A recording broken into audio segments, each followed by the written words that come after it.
name is Kylie Danielle D'Souza, and that's my real name and my legal name still, but my Islamic name is Khadija, and I'm Khadija Rashid. Basically, I've lived in Canada for almost 2 years now, and I used to live in Dubai. I love being a Muslim, and I've been a Muslim for about 10 years now, and I think it was the best decision I made in my life. Well, I was raised in Dubai, and both my parents were Catholics, very staunch Catholics, I might add. And I'm the only child, so I used to enjoy all my parents' love, but doesn't mean I'm spoiled. But I grew up in a very religious family, and I think God had a place in our house. Like he took precedence over everything. Like I remember when we would sit down to eat, my dad would always say your prayers first, even if it was like 2 lines. Then we would say grace before meals, grace after meals. We would go to church, we would pray in the morning, pray at night. My grandmother, my dad's mother, was very religious. We would say, Catholics say a prayer called the Rosary. It's basically a long prayer, but it's kind of like the tasbih, but much longer. So she would make us say it every day. So religion was an important part of our lives. And I mean, just helping out people, trying to be very simple. I think the festivals are probably the things I remember the most. Christmas was really, really special in our house. It's not about what you see today. Christmas is so commercial. I mean, Christmas is not the decorations. I know a lot of Muslims think, oh, Christmas is just about, you know, the Christmas tree and Santa Claus. No, Christmas is very important because it's the birth of Jesus. And if you look at Christmas, the way it happened, Jesus was born in a stable, according to Christianity. So it was not, for us, it was not about, yes, we did have decorations and stuff, but our decorations were special. They were like heirlooms. My mom had had them for years, and we would collect them. And what I remember most was every Christian usually has a crib in their house. So we had a very special one. We had one that came from Jerusalem. It was made out of olive wood. And my mom would always say, we would go to midnight mass first. So most people think Christmas is all about parties, but not for us. My dad would always say that, no, it's the birth of Jesus. We have to go to church first. So bang, at midnight, we were at church. So we would welcome Christmas in a holy way, the way it was supposed to be. And my mother would always say, baby Jesus would not go in the crib till we leave for midnight mass. Until today, if I see a crib before Christmas, I always tell my husband, look, it should not be there before that, because that's what my mom would say.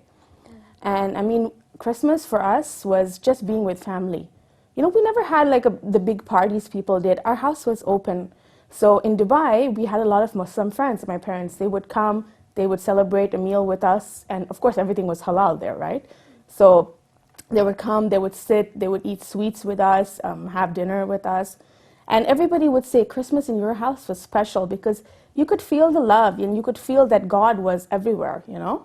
And I think what I remember most was my grandmother, my dad's mother. She would make all these sweets a month in advance. And what she would do, she would make, she would start with her sweets. And the first thing she would do when she would make them out of dough, she would form a little cross. And she would fry it, and then she would start. So basically, it's kind of like doing it with Bismillah, but in the Christian way, right? And I would always remember that in anything, whether she made like rotis or anything that she would make, she would do that. And for us, it was all about religion and, I mean, being a good person, trying to help everybody. So I think I had a wonderful childhood. And this is probably what helped me make my decision to become a Muslim. The Trinity crossed my mind a million times, but my parents were like, oh, you should never, don't ask, you know. I mean, you just have to believe. A lot of Christianity is based on just blind faith, and I've seen that. I mean, we went to religious classes as well, like the madrasa, but ours was catechism, basically. So everything was kind of vague with that. I mean, I was thinking, how can God be 3 people? You know, and I was always told, like, don't question, you know, just believe. And my parents still do that right now, you know. I mean, I'm not saying anything about their faith, but for me, it just never stuck. And I did identify myself as a Christian, but I felt something was missing, you know? So, I mean, I felt that for a long time, and I never realized why till later, till I became an adult and I was able to make my own decisions. That's when I realized that something was missing from my life. Well, I had a very strong relationship with the Bible. I read it as a child, and I thought it was really special because my mom had given me this beautiful picture Bible. So it helped me, and it was a whole Bible from the Old Testament to the New. And it had the stories, but basically for the children, and it had beautiful pictures. So that was my first recollection of the Bible, and I liked it. It was beautiful. I mean, it had beautiful stories and morals. But unfortunately for me, I felt that it shouldn't have been changed. Because, I mean, I know there are a lot of versions now, and I unfortunately have a problem with the fact that Christianity has been changed. It's not in its original form, and that really was one of my reasons why I wanted to find something that was still pure and something that hadn't been changed. But yes, I still respect the Bible, and I love the Bible very much till today. I've always had a close connection to Islam because I was born and raised in Dubai, the United Arab Emirates, and there was Islam everywhere.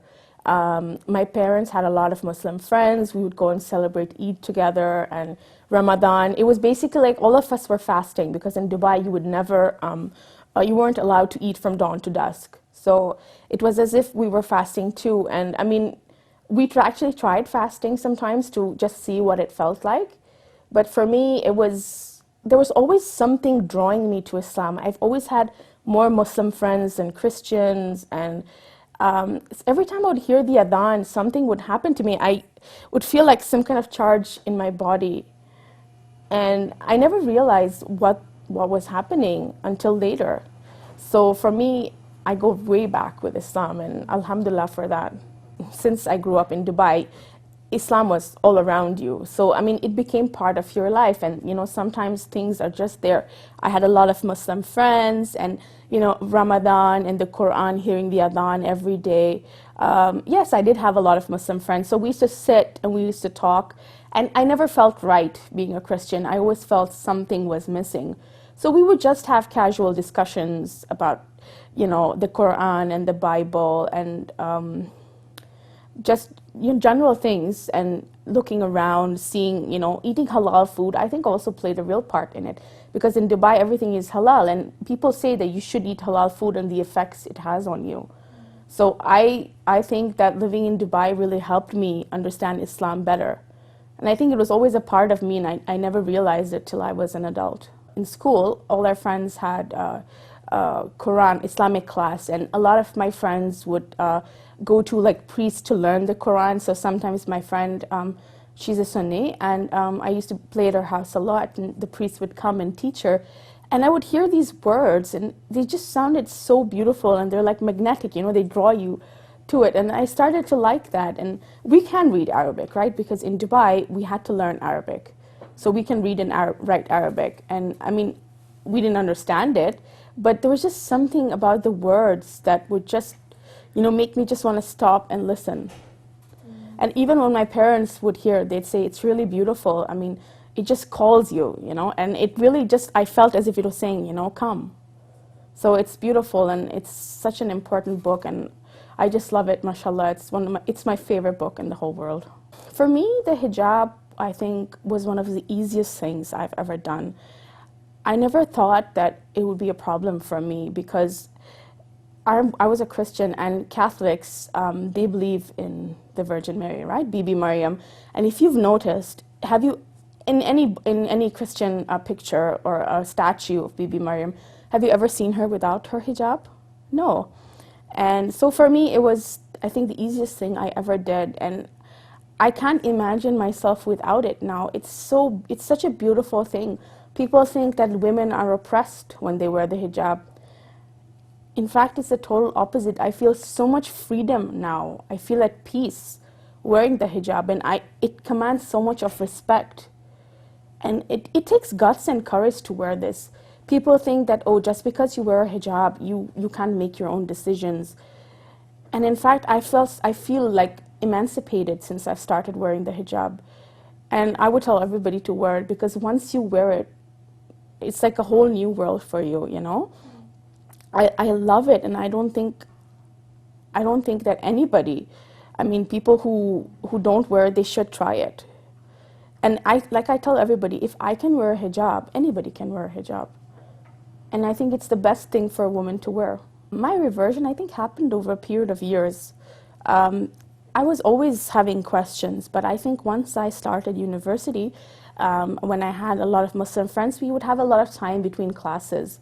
So we would sit and we would talk, and they would talk about Imam Hussein, and I was always wondering, what is this? Because people would talk about a lot of people have very negative images of Shias. They do matam and they beat their chest. People say they do it senselessly.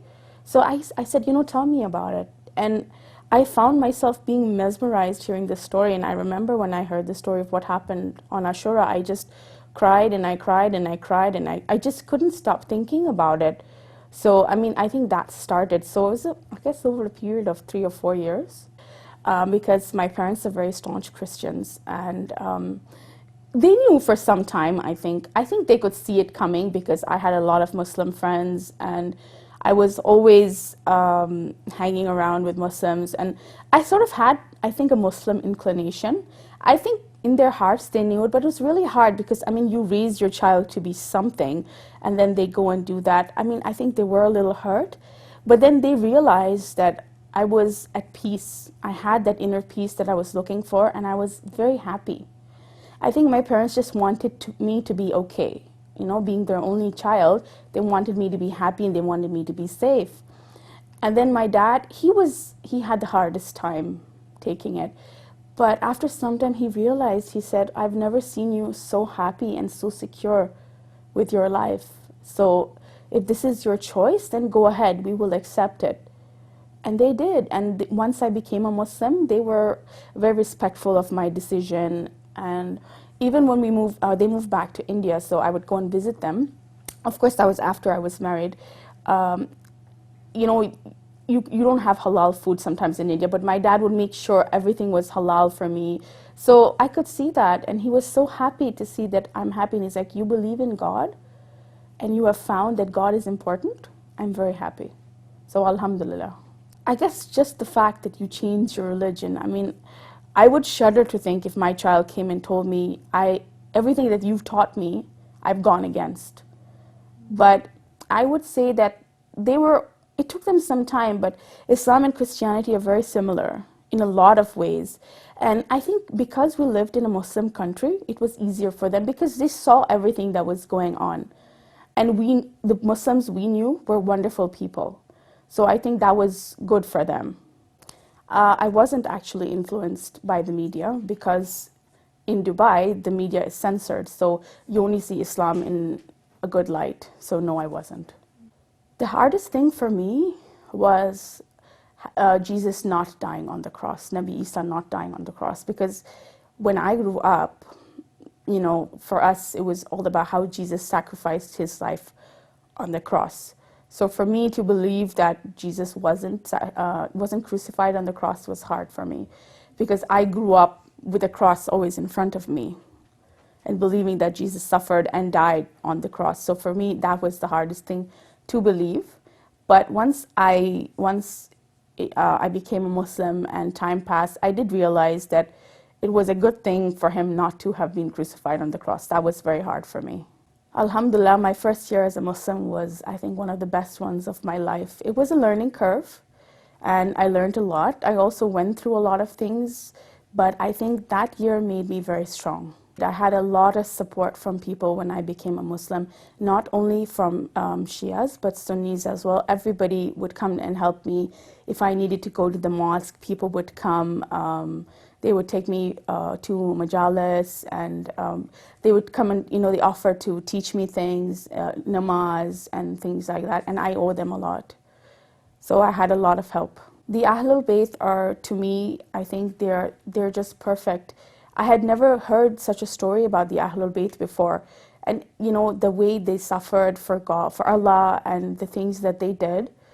And you can identify with them. They have taught us so many things that you don't need to look anywhere else.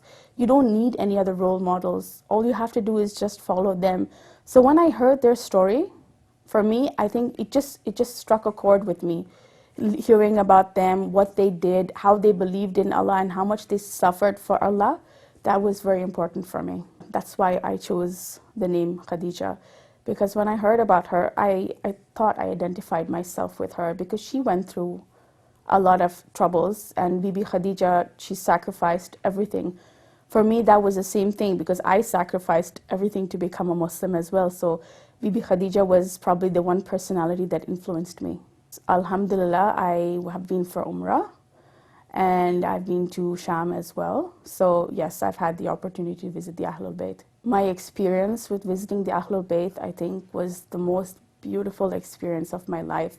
My first ziyarat was going to Bibi Zainab in Sham, and I remember just walking towards our haram, and I was recalling all the stories about her and how she suffered, and I just couldn't move. When I went there and I touched her something just started flowing in me, and I just started crying, and it was such an honor to be there. And even when we went for Umrah to go to Masjid al-Nabawi, sitting there, I think is the most peaceful place on earth. When we were coming, we were approaching in the cab, I could see the green dome, and it was my husband's first Umrah as well, and both of us were just sitting there and we were just looking at that green dome and thinking, mashallah, how blessed we are. And I hope, inshallah, I get to go again, but my one dream is to go and visit Imam Hussein. Inshallah, hopefully I will get the chance to. My first Muharram was, I think, the biggest life-changing experience for me, because I was very nervous. I mean, I've heard of things what go on there, and I didn't know how I would take it. And it was difficult because I was working at the time, and going to the mosque for 10 days was pretty hard.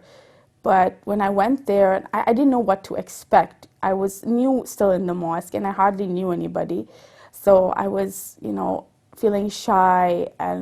But when I sat down and when I went inside the mosque, I was just overwhelmed with grief, because you can see everybody, they have that love for Imam Hussein inside them, and it resonates on their face, their actions. And when I heard the majlis and I was hearing the stories, that was my first time as a Muslim, so that, I think, it gets you even more. And I wait for the next Muharram to come, because it's so beautiful. And I always think that people who don't know Imam Hussein, they need to learn about him, because he's so amazing, and it's just wonderful to be a lover of the Ahlulbayt. For me, the lessons of Karbala, I think all of them have inspired me, but for me, the first one is to have faith in Allah. If you look at what happened to them, they accepted it, and they had the faith to say, okay, Allah has decided this for me, and Allah is going to do what is best for me. So I think that was one of the most important things, to have faith and to trust Allah, because He's the only one around. And I mean, if you can see people like Yazid, they had absolutely no belief in Allah. And for me, if you can't see that Allah is around you and Allah has created everything, and the fact that you do something against the Prophet and his family, I think that was the first thing that you should realize, that Allah is there and He's important. And for me, I think the lesson of family, because for me, my family is very important. And if you see how all of Imam Hussein's family rallied around him, even his nephews, his young daughter, his infant son, that's very important as well.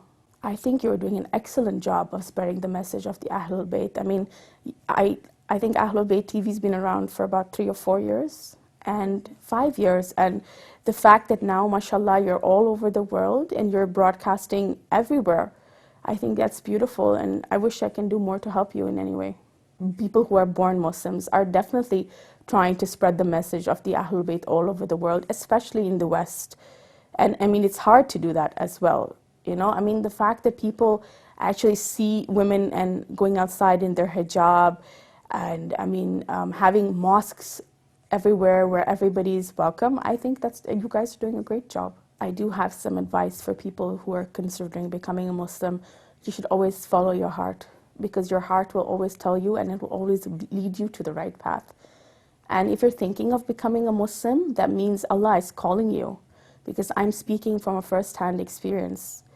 I think I probably didn't understand what was happening to me over my life, but I realized it later that Allah does call you. And when He does call you, you're probably one of the select few who is being guided to the right path. So yes, you should answer the call.